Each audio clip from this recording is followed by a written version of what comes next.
Varicose veins కి సరైన చికిత్స కోసం సంప్రదించండి ఎవిస్ హాస్పిటల్.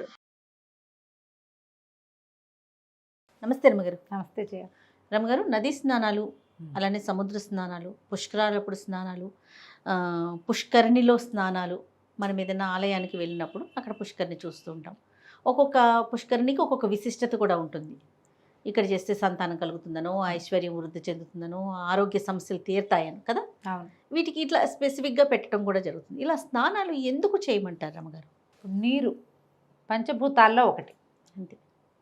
నీరు చాలా విషయాల్ని క్యారీ చేస్తుందని చెప్తారు జయ. చాలా వాటిని క్యారీ, జనరల్గా నీరు వేటిని క్యారీ చేస్తుంది, దాంట్లో పడిన పెద్దాన్ని క్యారీ చేస్తుంది. అంతేనా? అవును. దాంతోపాటు మన పాపాన్ని క్యారీ చేస్తుంది, అనారోగ్యాన్ని తీసుకెళ్ళిపోతుంది. ఈ పంచభూతాల్లో ఒకటైన నీటికి అపరిమితమైన శక్తి ఉంది. నీటిలో అగ్ని ఉంటుంది. పంచభూతాల పంచీకరణ విధానంలో అలాగే చెప్తారు. ఒక దాంట్లోంచి ఒకటి, ఒక దాంట్లోంచి ఒకటి పుట్టుకొచ్చినాయి. అగ్ని నీటిలో పుట్టింది. ఈ అలాంటి పవర్ కలిగినది మనం చిన్న పాత్రలో తీసుకున్న పెద్ద దాంట్లో, మనకు గాలి ఎంత అవసరమో నీరు అంత అవసరం. అవును. బతికుండడానికి గాలి కావాలి, నీరు కావాలి. మన శరీరంలో నీటి శాతం ఎక్కువ, భూమి మీద నీటి శాతం ఎక్కువ. రక్తం అంటే నీరే కదా. ఇప్పుడు నీరు తక్కువైనా సమస్యే, ఎక్కువైనా సమస్య. సమతుల్యంగా ఉండాలి, బ్యాలెన్స్గా ఉండాలి ప్రతిదీ. నీరు ప్రధానంగా. అయితే మనకి ఇవి ఎట్లా చెప్పబడింది? ఒక దేవాలయానికి వెళ్ళాం, క్షేత్రానికి వెళ్ళాం. ఆ క్షేత్రం ఇప్పుడు మనం నిన్న మొన్న నువ్వు నేను కట్టుకున్న గుడి 100 సంవత్సరాల క్రితం, 50 ఏళ్ల క్రితం 4 జనసందోహం మధ్యలో, ఇళ్ల మధ్యలో ఒక దేవాలయాన్ని వెలయించుకుంటే దానికంత క్షేత్ర ప్రాధాన్యం ఏమి ఉండదు. ఒక సన్నిధానం నమస్కారం చేసుకోవడానికి ప్రతిష్ట మంత్రపూతంగా చేశారు కాబట్టి అంతవరకు సరే. పూర్వకాలంలో భగవంతుడు తనంతట తను వెలవదలుచుకుని అక్కడ ప్రత్యక్షమైన చోట్ల ఆయనతో పాటు నీరు కూడా అక్కడ ఉద్భవించిన సంఘటనలు మనకి కనపడతాయి. ఈ సమయాల్లో ఈ పుష్కరిణిలో గంగ ఉంటుందని కొన్ని చోట్ల చెప్పబడుతుంది. అక్కడ యమునా నది ఉందంటారు, అక్కడ పుష్కరిణి సరస్వతి నది వస్తుందంటారు, అంతర్వాహినిగా సరస్వతి ఉంది ఇక్కడ అని చెప్తారు, అని చెప్పబడి ఉంటాయి. శ్రీశైలంలో చూస్తాం మనం, ఒక బావిలో నుంచి నీళ్ళు తీస్తారంటే దిగుతారు, అక్కడ అంతర్వాహినిగా సరస్వతి నది ఉందిట. ఆ తీర్థంతో స్వామివారిని అభిషేకం చేస్తారు. మనం త్రివేణి సంగమం కూడా అంతేగా. అంతర్వాహినిగా సరస్వతి ఉంటుంది. ఇప్పుడు ఈ నీళ్ళల్లో ఒక రకమైన కరెంట్స్ ఉంటాయి, ఎప్పుడు ఉంటుంది నీటిలో కరెంటు. నీటిలోనే అగ్ని ఉంటుందని చెప్పుకుంటాను. ఈ అంతర్వాహినిగా ఉన్న చోట దిగితే ఆ నది తాలూకు కరెంటు మనకి తగులుతుంది.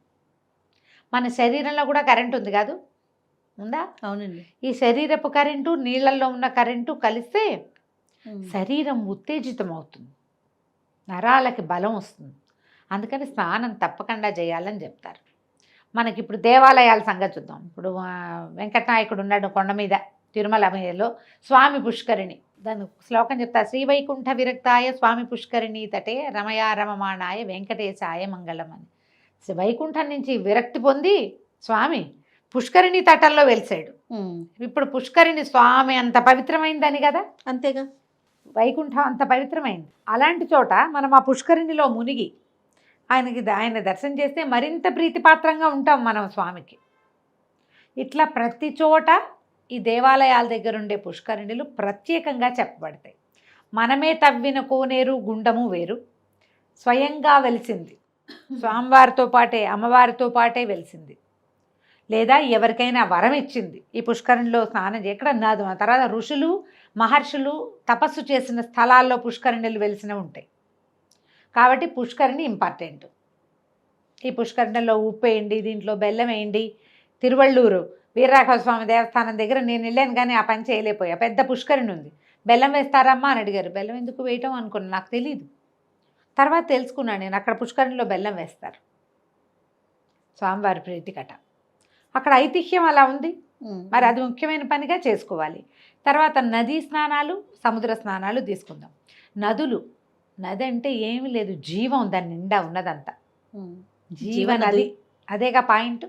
ఈ నదులు ఎక్కడో పుడతాయి జయ. అవునండి.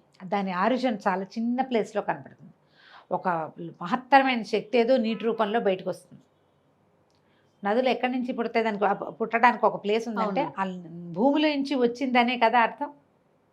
పైనుంచి రాదు కదా నీరు, అవును. భూమిలో నుంచి వస్తుంది. ఆ వచ్చిన తర్వాత అది ఎన్నో ప్రదేశాలు, ఎన్నో అడవులు, వాటిని దాటుకుంటూ ఎన్నో చెట్లు, మూలికలు వాటి మీద నుంచి ప్రవహిస్తూ రకరకాల నేలల మీద నుంచి కొండలు, రాళ్ళు, మట్టి దిబ్బలు, ఇసుక వీటి మీద నుంచి వస్తూ ఉంటే వాటన్నిటి శక్తిని తనతో పాటు తీసుకొస్తుంది. మనకి గడ్డి గాదం, పుల్లా పుడక కొట్టుకొస్తాయా? దాంతోపాటుగా జీవశక్తి, అది ప్రవహించిన ప్రాంతంలో ఉన్న మట్టి యొక్క జీవశక్తి, అడవుల యొక్క జీవశక్తిని మోసుకుంటూ వస్తుంది. మనకు కావాల్సింది ఏంటి? జీవశక్తి. మనం దాంతోటే కదా ఉంటాం. మనం ఆ నదిలో మునిగేసరికల్లా మన శరీరానికి కావలసిన నూతన ఉత్తేజాన్ని ఆ నది ఇస్తుంది.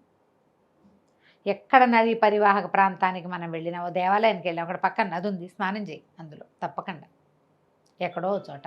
ఇప్పుడు ఈ ధర్మపురి వాటికి వెళ్తే, ఒక సంవత్సరం వెళ్ళాం ధర్మపురి, గోదావరి అక్కడెక్కడో ఉంది, ఇంతే ఉంది. కొంచెం నీళ్ళు ఎక్కువగా ఉన్నప్పుడు వెళ్తే బాగుంటుంది. అవకాశం ఉంటే చేయొచ్చు కదా. ఏ నది ఒడ్డున ఉన్న దేవాలయానికి వెళ్ళినా నదిలో స్నానం చేయటం నియమంగా చెప్తారు మనకి. స్నానం చేసి దైవ దర్శనం చేసుకోవటం అస్సలు పాటించట్లా. ఎక్కడ చేయ, మనకి టైం కూడా లేదు. పొద్దునెళ్ళి సాయంత్రం వచ్చేస్తాము. ఈ పైగా మనకి ఈ క్లోజ్డ్గా బాత్రూములు అవి అలవాటు అయ్యేసరికల్లా ఈ ఓపెన్గా స్నానం చేయటం మీద మనకి ఇన్హిబిషన్స్ వచ్చేస్తాయి. చెయ్యలేకపోతాం. అవునండి. కానీ పుష్కరాలు అప్పుడు చేస్తాం. పుష్కరాలు అప్పుడు చేయగలుగుతున్నాం, కానీ మామూలు దర్శనం అప్పుడు మాత్రం చేసుకొని వచ్చేస్తాం. ప్లస్ పాయింట్ ఏంటంటే, మనం చల్లగా నీళ్ళలోకి దిగితే పైకి చల్లగా, ఎంత చలిగా ఉన్నా నది లోపల వెచ్చగా ఉంటుంది. ఆ నీళ్ళలోకి దిగటం వల్ల ఏమవుతుంది, శరీరానికి కావలసిన నరాలకి సత్తు వస్తుంది. ముక్కు మూసుకొని 3 సార్లు మునిగామంటే, ముక్కు అందరు మునగలేరు, భలే భయపడతారు. దానికి ఒక టెక్నిక్ ఉంటుంది, బాగా గాలి తీసుకుని మునగాలి. అలాగే మునిగితే మునగలేము, కష్టం అవుతుంది. ఎందుకు? ప్రత్యేకంగా మనకి నరాలకి ఉత్తేజం కలగటం కోసమే. అందుకని నియమంగా కార్తీక మాసంలో నదీ స్నానం, మాఘంలో నదీ స్నానం, వైశాఖంలో నదీ స్నానం చెప్పారు. ప్రతిసారి నదీ స్నానం చెప్తారు. కార్తీకంలో నదీ స్నానం అద్భుతమైంది ఫలితాన్ని ఇస్తుంది. కావేరీ స్నానం చేయమంటారు, అది మరీ మంచిది. చలికాలం కదా, నదికి వెళ్ళటం అంటేనే ముందు చలి ఫీలింగ్ వస్తుంది. నీళ్ళలోకి దిగితే చలి రాదు, చాలా వెచ్చదనం వస్తుంది. శరీరానికి కావలసిన వెచ్చదనం నీళ్ళ ద్వారా వస్తుంది అప్పుడు మనకి. అందుకు చెప్పారు మనం మరింత కాలం బతికుండడానికి ఇది చేయండి అని. అయిందా? ఇంకా సముద్ర స్నానం చూడు, సముద్రం అంతా ఏం నీళ్ళు ఉంటాయి, ఎక్కడికి వెళ్ళినా ఉప్పు నీరే ఉంటుంది. ఎన్ని రకాల చర్మ వ్యాధులు పోతాయో చాలా స్కిన్ ప్రాబ్లమ్స్ సముద్ర స్నానంతో పోతాయి. తర్వాత ఇంకొకటి ఏంటంటే, మనలో ఉన్న నెగిటివ్ ఎనర్జీని సమూలంగా తీసేస్తుంది అది సముద్ర స్నానం. సంవత్సరానికి ఒక్కసారైనా, మామూలుగా పౌర్ణమిలో వెళ్ళొద్దంటారు, కానీ కార్తీక పౌర్ణమి, మాఘ పౌర్ణమి, మహామాఘి, ఈ రెండిటికి తప్పకుండా సముద్ర స్నానం చేయమంటారు. కార్తీక మాసం సముద్ర స్నానాలు ఉంటాయి, మాఘ మాసాల్లోనూ సముద్ర స్నానం ఉంటుంది. పౌర్ణమిలో సముద్రానికి వెళ్ళకూడదు సాధారణంగా, ఎందుకంటే అలలు ఉప్పొంగుతాయి, ప్రమాదం. కానీ మీరు గుంపుగా వెళ్తే చేయొచ్చు. ఒక్కళ్ళే ఎప్పుడు వెళ్ళొద్దు. నది చెరువులోకి కానీ, నదిలో సెలయేళ్ల దగ్గర కానీ, నదికి కానీ, సముద్రానికి కానీ 10 మంది పైన ఉండాలి. 10 మంది, 3, 2 కాదు, 10 మంది. స్నానం అంటే 10 మంది ఉండాలి. లేదా మీరిద్దరే వెళ్ళారు, చాలామంది ఉన్న చోటే ఉండండి. ఏకాంతం కోసం దూరంగా వెళ్ళకండి, మీ ప్రాణాలకి ప్రమాదం వస్తుంది. అలా వెళ్ళకూడదు. సముద్ర స్నానం సంవత్సరానికి ఒక్కసారైనా, ఏ పౌర్ణమి కుదిరితే ఆ పౌర్ణమికి. ఒకవేళ పౌర్ణమి కుదిరితే మామూలుగానే వెళ్ళరండి, మామూలుగానే సముద్ర స్నానం చేయండి. ఒళ్ళు కొట్టుకుపోతుంది ఇసుకతోటి, అయినా సరే. రామేశ్వరంలో సముద్ర స్నానం చేస్తే మళ్ళీ పుట్టమట జయ. అవునా రమ్మగారు? చాలా మంది చేస్తారు. మరేమో అలా చెప్తారు. రామేశ్వరంలో సముద్ర స్నానం చేసి అక్కడి నుంచి ఏవో బావులు ఉన్నాయి, అక్కడ 21 బావుల్లో స్నానం చేస్తే అవన్నీ కూడా మనకి ఉన్న ప్రాబ్లమ్స్, చాలా గ్రహదోషాలు, సమస్యలు తీరుతాయట. ఎక్కడా తీరని సమస్యలు ఇక్కడ తీరుతాయి. కొన్ని రకాల స్కిన్ డిసీజెస్ ఎంతమంది వేసినా తగ్గవు, సముద్ర స్నానం చేస్తే తగ్గుతాయి. స్కిన్ ప్రాబ్లమ్స్ పోతాయి, నెగిటివ్ ఫోర్సెస్ పోతాయి. మనకి ఏదైనా ఎక్కడైనా ఎవరి వల్ల అయినా అంటే స్ట్రక్ అయిపోతే అవి పోతాయి. మన మీద ఏదైనా ప్రయోగం జరిగిందని అనుమానం ఉంటే సముద్ర స్నానం చెప్తారు. చాలా నెగిటివ్ ఎనర్జీస్ని అది తీసేస్తుంది. అందుకని పెద్దవాళ్ళు చెప్తారమ్మా, మన పూర్వ ఋషులు పెట్టిన విధానాల్లో తప్పకుండా చేయాలని చెప్పినవన్నీ కూడా మానవుల జీవితానికి ఉపయోగపడేవి. కొన్ని మానసిక సమస్యలు పోతాయి స్నానాల వల్ల. శారీరక రుగ్మతలు తగ్గుతాయి, పాజిటివ్ ఎనర్జీ పెరుగుతుంది, స్కిన్ శరీరానికి శక్తి వస్తుంది, ఒక ఆధ్యాత్మికమైన ధోరణి అలవడుతుంది మనకి. వీటన్నిటికీ ఇవన్నీ చెప్పబడ్డాయి. ఎవరు ఎక్కడ కుదిరితే అక్కడ నదీ స్నానమో సముద్ర స్నానమో చేసేయండి.